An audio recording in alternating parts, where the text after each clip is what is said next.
On this Wednesday night, a very different Canada Day. The partiers wearing their maple leaf on their sleeve. Happy Canada Day! The protesters pushing back. What's going on in the world, let alone Canada, is a travesty. And the hope for change. We're in this kind of like paradigm shift. Hundreds arrested in Hong Kong under a new law. Fresh defiance as Beijing cracks down on dissent. America's escalating crisis. Hospitals fill up as bars and restaurants are forced to empty out again. And royal recognition. We're in huge admiration for everything you're doing. High praise from the palace to some Canadian frontline workers. Global National with Donna Friesen. Reporting tonight, Robin Gill. Good evening and thank you for joining us. COVID-19 has changed just about every aspect of our lives, and Canada Day is no different. The traditional pomp and circumstance have been put aside this year from coast to coast to coast, and it's most noticeable in the nation's capital. In any year but 2020, Parliament Hill would be the centerpiece of the celebrations. The concerts and live entertainment, even the fireworks, have moved online. That's to make sure there are no big crowds to keep flattening the COVID-19 curve. But as Abigail Bimman reports, some spontaneous performances and protesters filled the void. Looking much different than Canada Day 2019, welcome to Canada Day in a pandemic. In crowds or no crowds, there's lots of people around with all their pride. Some adding a new accessory to the traditional red and white, a mask. I am a newcomer, but I love Canada. I love this country. You know, I get goosebumps, and I have goosebumps, and I told my lovely wife we cannot stay home. We have to go and do our civic duty. We're trying to enjoy the day despite of the pandemic. This dance troupe usually competes somewhere around the globe on Canada Day. It feels very nice to be home for sure. Well, because of the quarantine, right, we couldn't do much, but all our students kept practicing at home, isolated, so we decided to finally to show the quarantine performance that we did at home. It may be a smaller audience, but there's a powerful message. Even though with the coronavirus, we're telling people that there's always the positive things in the world going on. There's still hope. On Parliament Hill, no big show this year, but hundreds are using Canada Day to protest. There are a variety of different groups here, some with ties to the far right, according to the Canadian Anti-Hate Network. Their messages are different. Many are anti-Trudeau, some against COVID-19 restrictions. The measures they've taken are very draconian, and they're causing more harm than good, whether it's all these canceled surgeries or children being out of school. We have to hold our government accountable for the actions they're doing, and that's the reason we're here, for our freedoms. Usually, Canada Day brings people across the country to our nation's capital. Most of the people we found today live in Ottawa, although these neighbors made a 2-hour road trip from Montreal with precautions. My neighbor, he sat diagonally behind me, and we had our masks on in the car.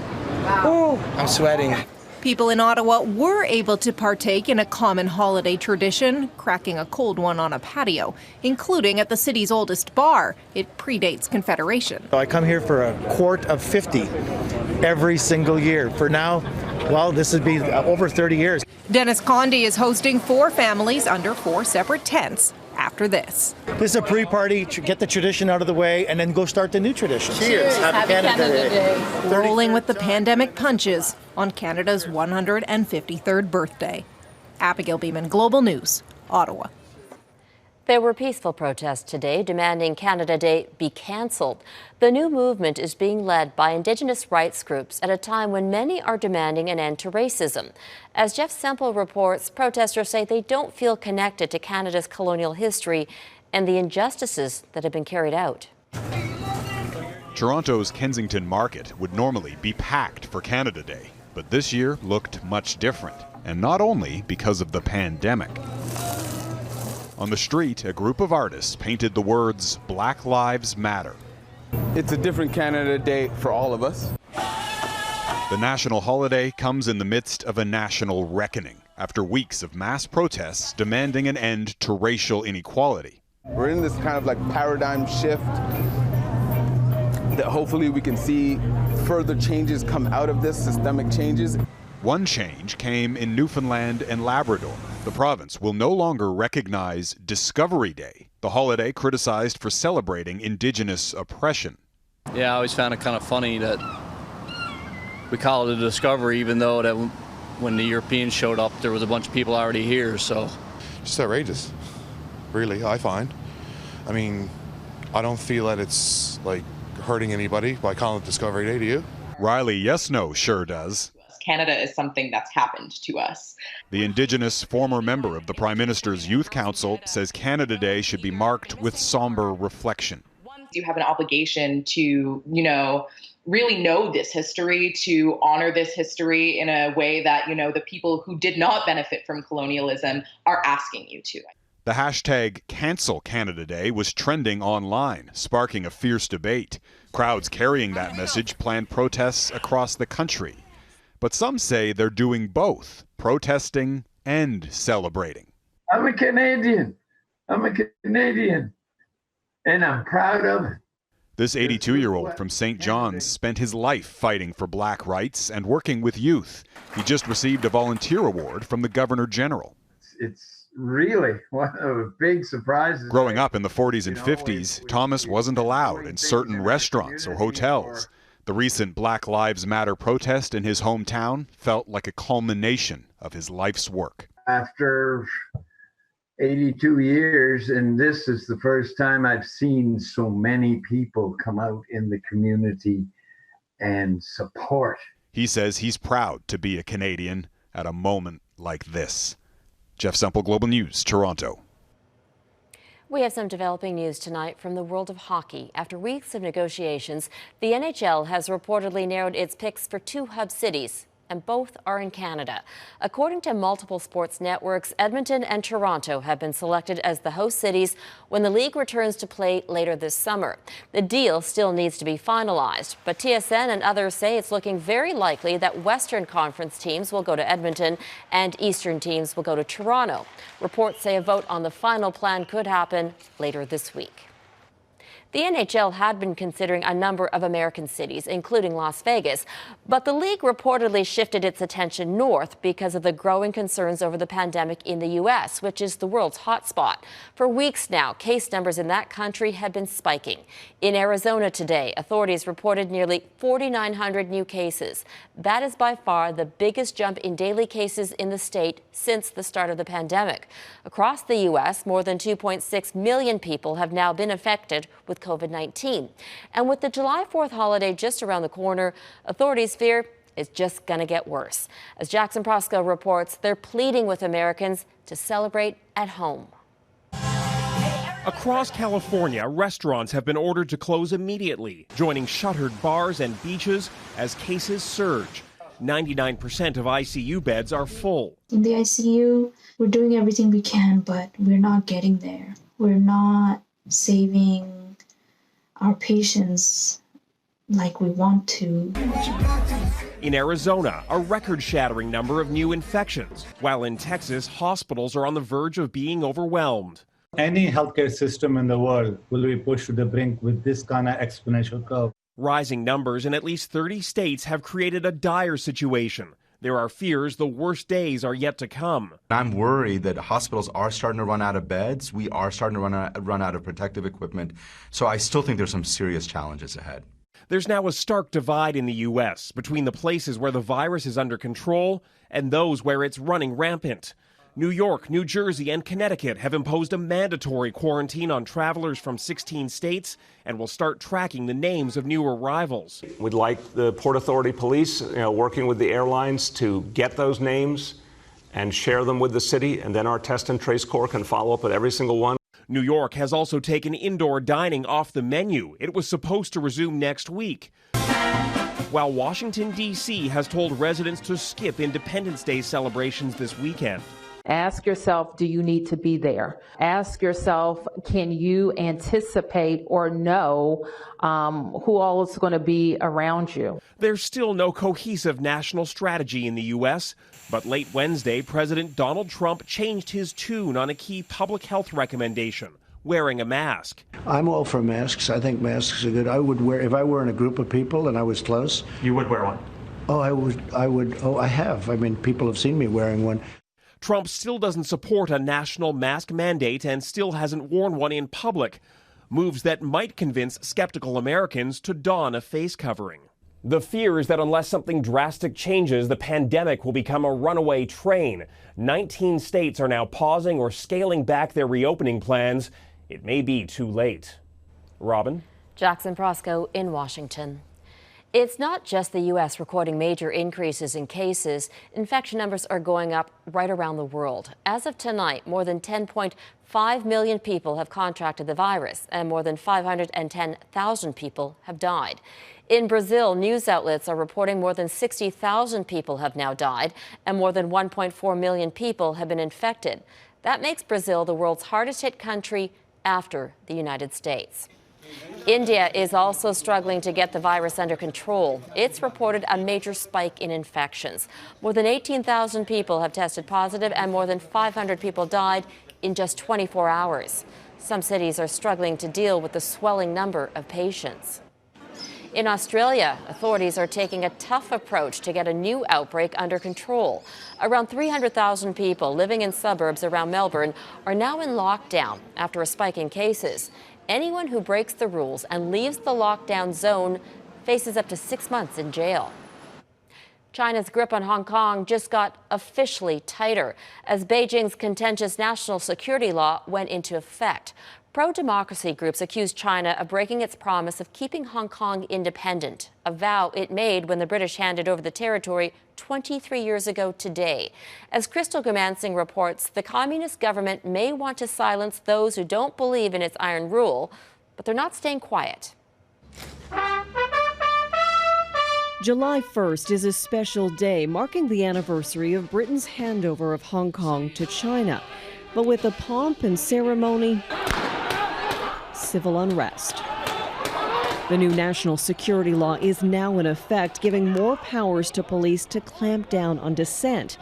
This police tweet highlights what authorities called arrest number 1 under the new rules. The violation? A man with a Hong Kong independence flag. When they say day is night and dark is light, you just can't argue because they are the law.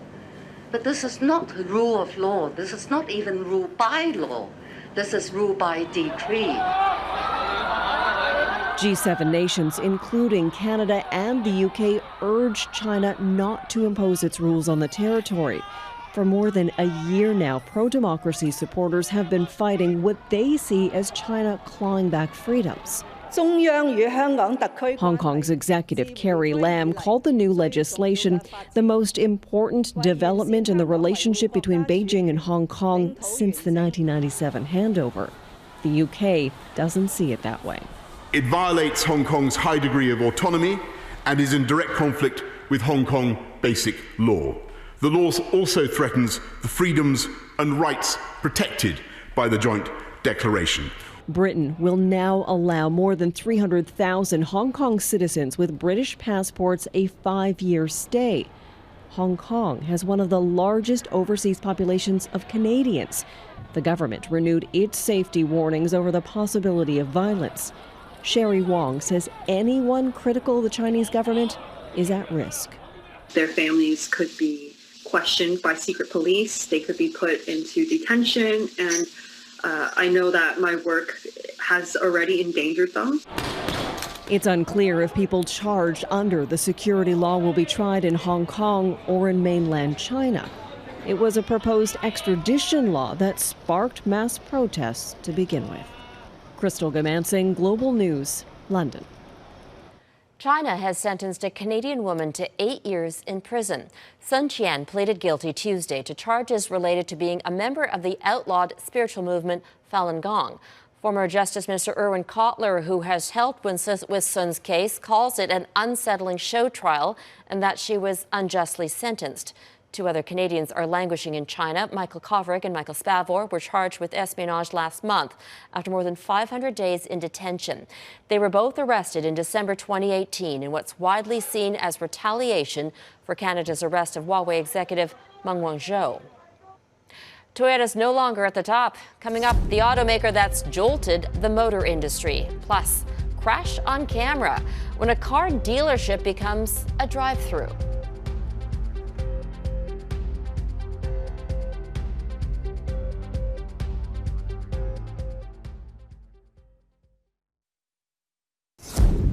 Some dramatic video has emerged of a violent crash in Florida.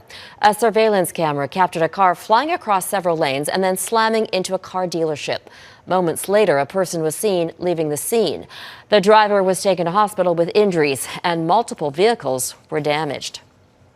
One of the world's biggest automakers is recalling 2.2 million vehicles. Volvo says there are safety concerns with seatbelts. The issue is with a steel cable that connects to the front seatbelts in V60, V70, and XC60 models, made between 2006 and 2019. The cable helps keep drivers and passengers restrained, but can wear over time and possibly fail. Tesla is buzzing after blowing past Toyota to become the world's most valuable automaker. The electric car maker's share price has more than doubled since the start of the year. The company's market value is now $207 billion US versus Toyota at $202 billion US. Tesla has had its ups and downs, but in the 17 years since it was founded, it has managed to transform the motor industry and move it away from combustion engines. Final flag falls. Still ahead, the last state to wipe its slate clean of a contentious symbol.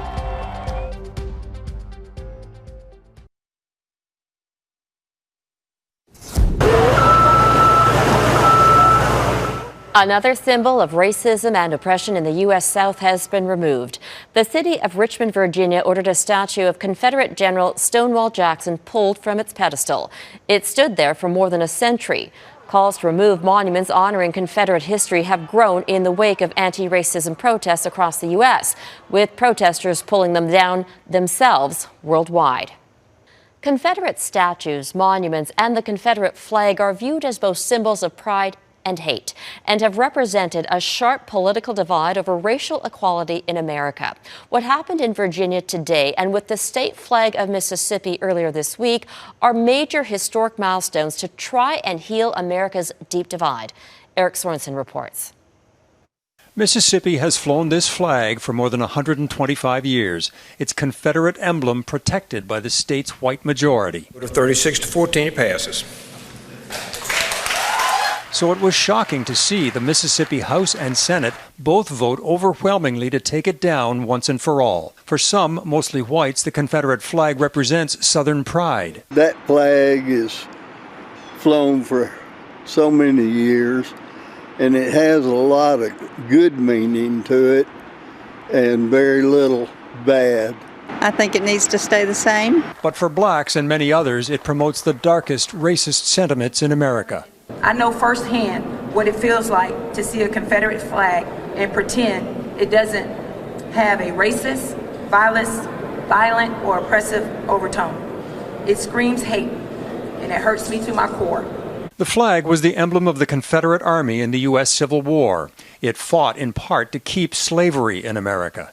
Slavery was abolished, but attitudes and policies of segregation would persist. Wherever people protested against civil rights, this flag was usually there. 5 years ago, a white supremacist posed with the Confederate flag, then killed 9 black parishioners in a South Carolina church. Finally, South Carolina removed the Confederate flag from the grounds of its state house. And now Mississippi is the last to act. No justice, no peace.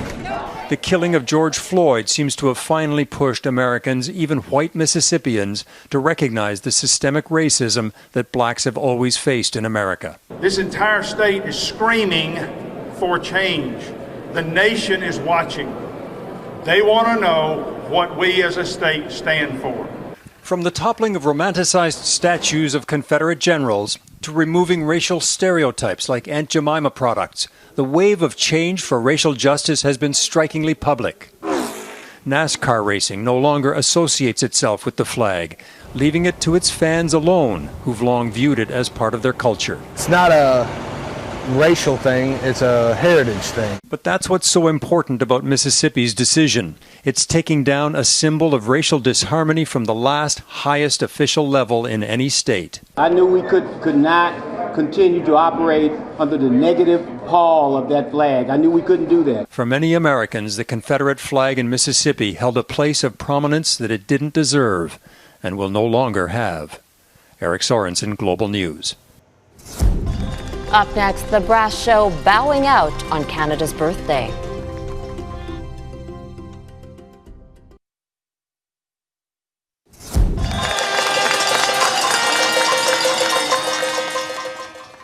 After 90 days, trumpeter Andras Molnar is ending his high-rise performances of the national anthem in Toronto. Molnar, a musician from Hungary, has played O Canada twice a day on each end of the 23rd floor. It started as a way to thank frontline workers and earned high praise from the residents in his building. For a group of healthcare workers in BC, Canada Day was a royal affair. Can you see us? No, we cannot. You see, even the royals have tech troubles on video calls. The Duke and Duchess of Cambridge spoke with staff at Surrey Memorial Hospital to learn about the medical and mental health challenges on the front line of the pandemic and to thank them for all of their efforts. Catherine, I just wanted to just touch base and say how proud we are of all of you, everyone on the front line who have led the way very stoically, very bravely, and have put patient care, right at the top of the list, and have done a fantastic job. So well done to all of you, and I hope Catherine and I can come and visit you guys one day and say that to you in person. Will and Kate marked the occasion from home this year, but in the past they have enjoyed Canada Day festivities up close. 9 years ago, they celebrated Canada's birthday as part of their first official tour as royal newlyweds. And that is Global National for this Wednesday. I'm Robin Gill. Tonight, the True North Strong and Free has inspired one Canadian soldier in the North.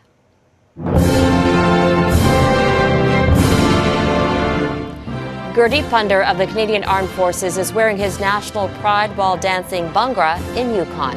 Thank you for watching. David Aiken will be here tomorrow, and I'll see you again this weekend. From all of us here at Global National, have a happy and safe Canada Day. Good night.